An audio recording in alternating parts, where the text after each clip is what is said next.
because it is time to get into our trippy paranormal news. We're going to cover some pretty crazy stuff going on in the world right now, including UFO sightings. There was a recent sighting in Colorado.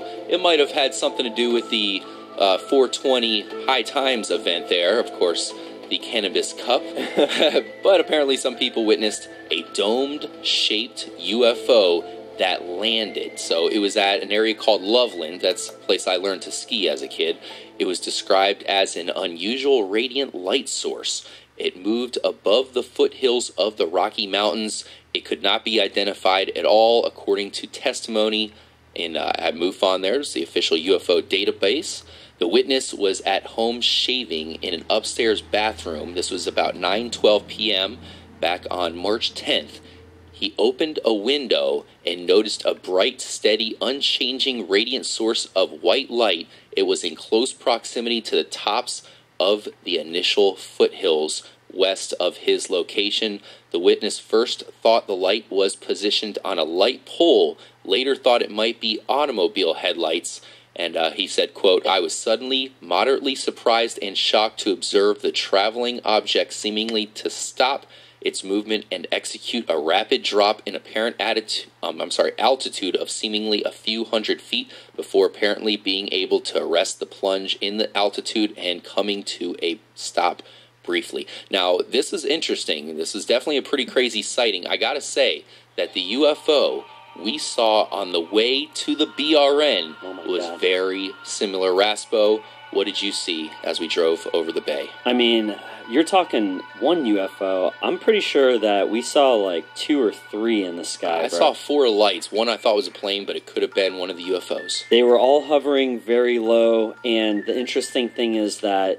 the planes usually come in from the north or the south, where they'll wrap around Tampa Bay and kind of come in from the south. Yep. These were all lined up to the west. Very weird. And it just looked like, why would the planes come in from the west? All in a line, not really the same kind of light that we saw or we see from the planes, which we've seen since we were little kids. They always do the same pattern, like Raspo said. Now, another part of the story that you haven't mentioned yet is, as we were driving, this was a pretty good way away from the huge bridge that crosses Tampa Bay called the Howard Franklin Bridge. There was a road blocked off by the highway patrol, and this wasn't on the highway, this was off of it a little bit. Yep. And we passed them. It was on the other way, heading us westbound there.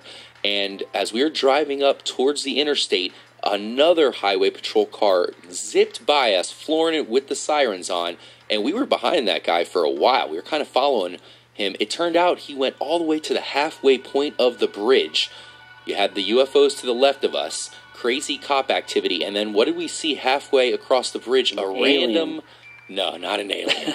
But maybe it was. It was in the form of a random black guy who didn't look too good. He had a plain white tee on.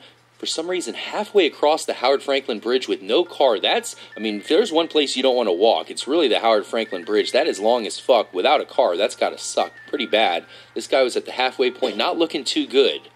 Very interesting sighting. Yeah, what's interesting is that the UFOs that we saw, they were appearing at the same time that this officer went over to talk to this guy, I guess. So maybe there's a connection there, and that's why I said it could be extraterrestrial related. All I'm going to say. Mike was there as well. Can you confirm? I mean, does everything sound about right so far? Well, yeah. What I think happened was I think he was just anally probed, and they dropped him off on the side of the bridge, and the cop came to, do the little the Men in Black flashy gimmick? Make him forget the anal probing, and, So the cops rushed to the area. They blocked off the road to prevent anybody else from meeting up with the recently probed and abducted man. Right. The cops were the first one to meet up with him. He did look shocked. You saw he had something going on there. And the cops met up with him and hopefully took him back to safety after flashing That cop him. was in a hurry, man. Make sure he forgets that stuff really quickly. Yeah, he was. Now, other paranormal news stories we want to cover today. And guys, we got a bunch here. I know, Matt, you were looking at a ton of stuff. I mean, you have an amazing UFO spotted in Chile. Yep. That was a big story here. What's going on here? Yeah, so this story was just released by Express.co.uk, and what they say is a couple years ago, the the Center or the Committee for the Studies of Anomalous Aerial Phenomena in Chile, CEFAA, interesting enough. Everybody knows them, yeah. They released recorded footage after completing a thorough investigation and declared in a report that there was a mystery object in the sky, and it was nothing that they could recognize. So this is an official government entity saying that a couple years ago there was a video, they looked into it, and they can't explain it, guys, and it wasn't disclosed for 10 months. It wasn't man-made either. So this thing looks like your stereotypical UFO. This is the flying saucer. Damn. This is some crazy... We have some pictures up. We'll have to post that on our Trippy Show Facebook. Make sure you guys follow that. Man, what's going on here? What are you looking at with this, Kyle? It looks just like I said, like your old school, straight up, silver... I see some like saucer. Almost like with some of those pictures, you almost see some fading, indicating to me that it's moving kind of rapidly. It's probably moving fast, yeah. And there's a shot actually completely underneath it. And it looks like there's probably like a bright light shining underneath it. I mean, this is straight up like. Was this something that because didn't NASA create their own flying saucer? Were they flying this around all over the world? This one looks very thin, man. It's almost like really. I don't know how people can fit in there. There's a U.S. retired Navy physicist.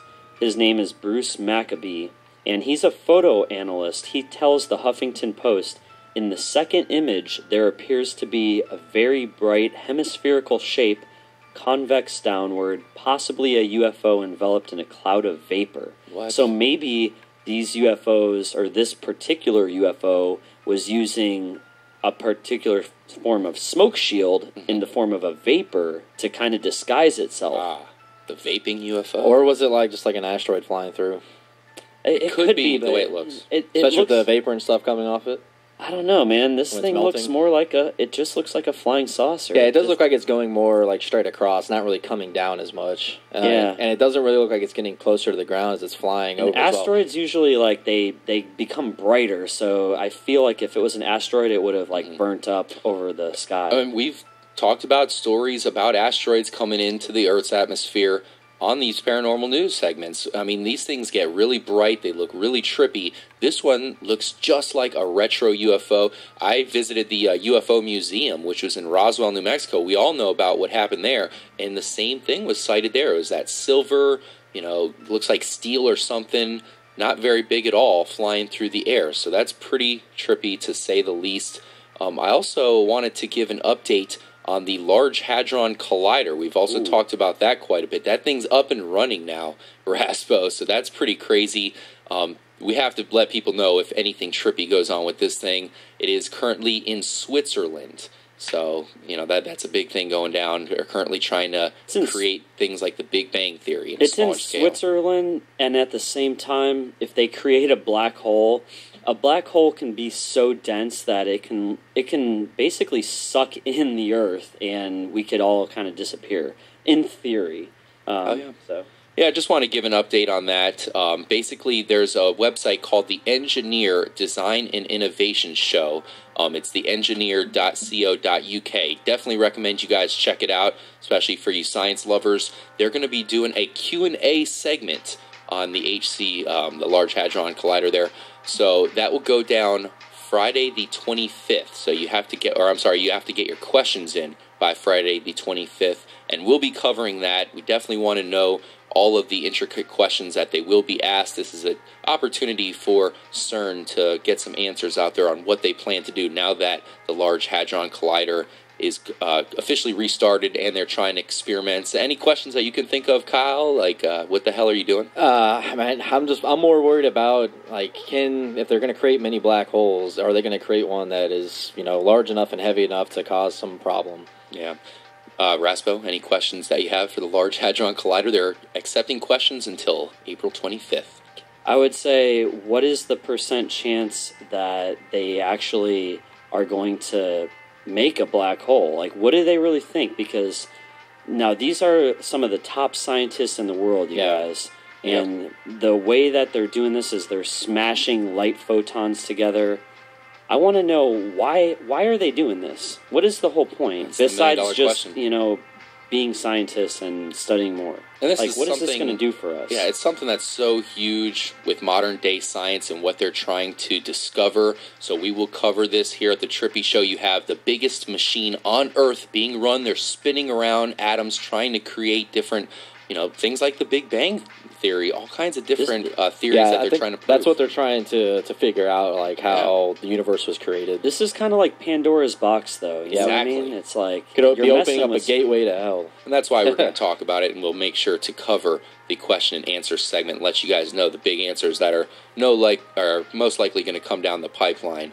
Now, let's finish off with one more UFO story. Mikey, I know you had one you were looking at. Yeah, this actually just came out today. It's a video of a UFO in Rome, actually. This professional photographer was filming a plane in the skies, and as he was trying to catch up with the plane, something crossed by the view, and it definitely looks odd. Investigators have been looking at it, and they can't figure out what it is, so obviously it's labeled a UFO. Doesn't look like the saucer type, has two lights on the back. Damn, it looks like fucking Star Wars vehicle or something like definitely that. weird, but yeah, just had to show you that real quick. Interesting. It looks like a government vehicle that they're testing out. I think that's a nice find right there. Yeah, exactly. So make sure you guys let us know if you have any extra paranormal news segments or stuff you want to cover here on the Trippy Show, any sightings that you might have had in the past. Now,